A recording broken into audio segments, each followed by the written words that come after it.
This is Unit 2, Lesson 1, Meaning, Pictorial Representation, and Equivalent Fractions. And it's out of Section 2.2, page 94. So far, we've worked with whole numbers. Now we're going to, and we've worked with, adding, subtracting, multiplying, dividing, and working with the order of operations, and also estimations. Now we're going to look at fractions. And with fractions,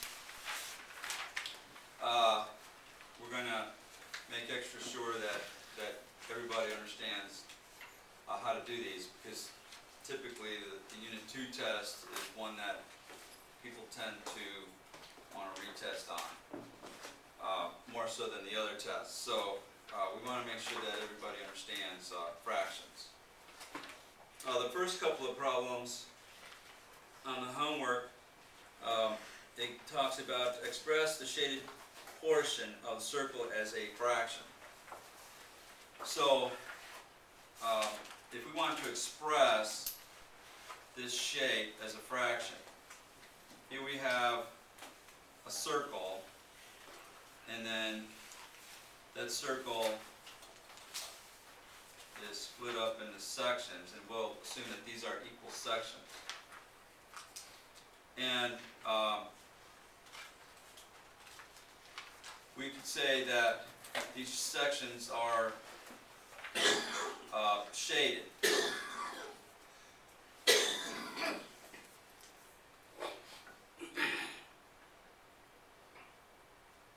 And we could say that this circle is divided up into how many sections? 4, right? So each single section would be 1/4. So we could say that the shaded region would be, right, it's going to be 1/2, but technically what we're, yeah, it would be 2/4, right?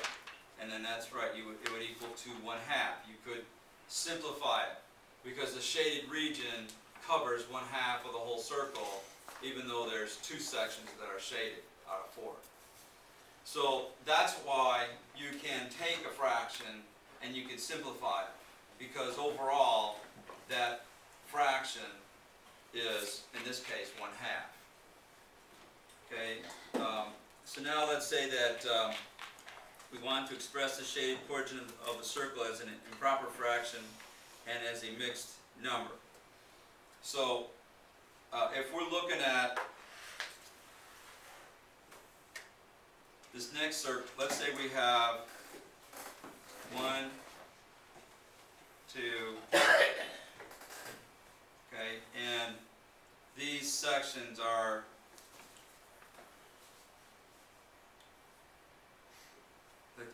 again, we can assume that these are equal sections.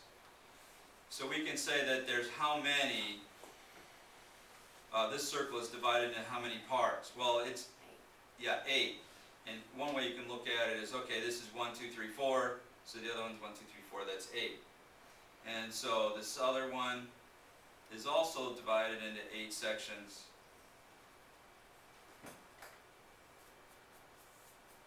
And the third one as well.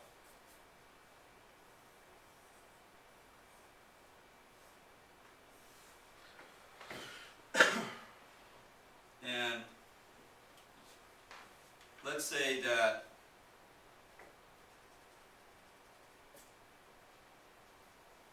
we have 2 of them are completely shaded in.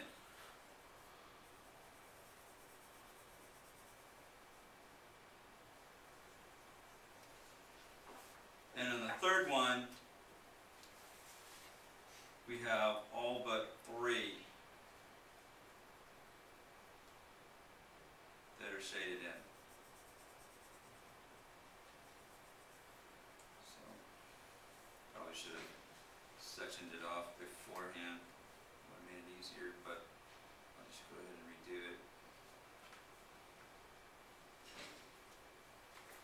So what we want to do is look at this as an improper fraction. Okay, so we can say that what we have here is we have 1, 2, and then we have how many, what would be the third fraction? It would be, we've got 5/8, right. We have 8 sections, and out of those 8 sections, 5 of them are shaded. Okay, so that would be the mixed fraction.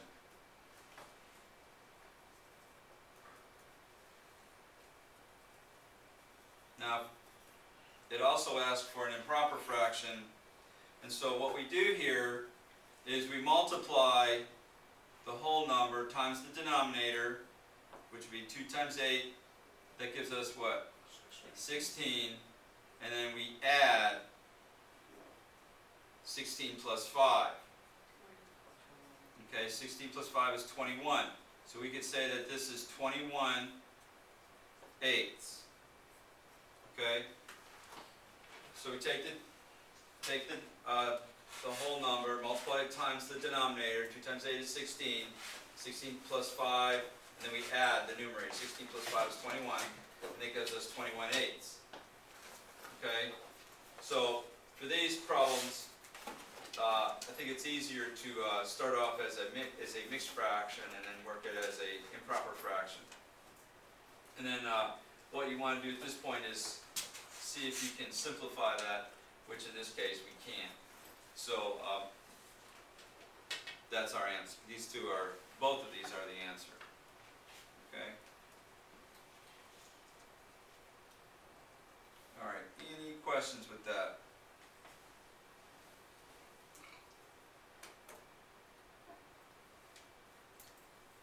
Okay, on this next one,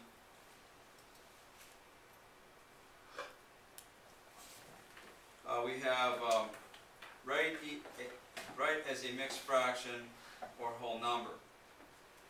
And I'm looking at problem number 20.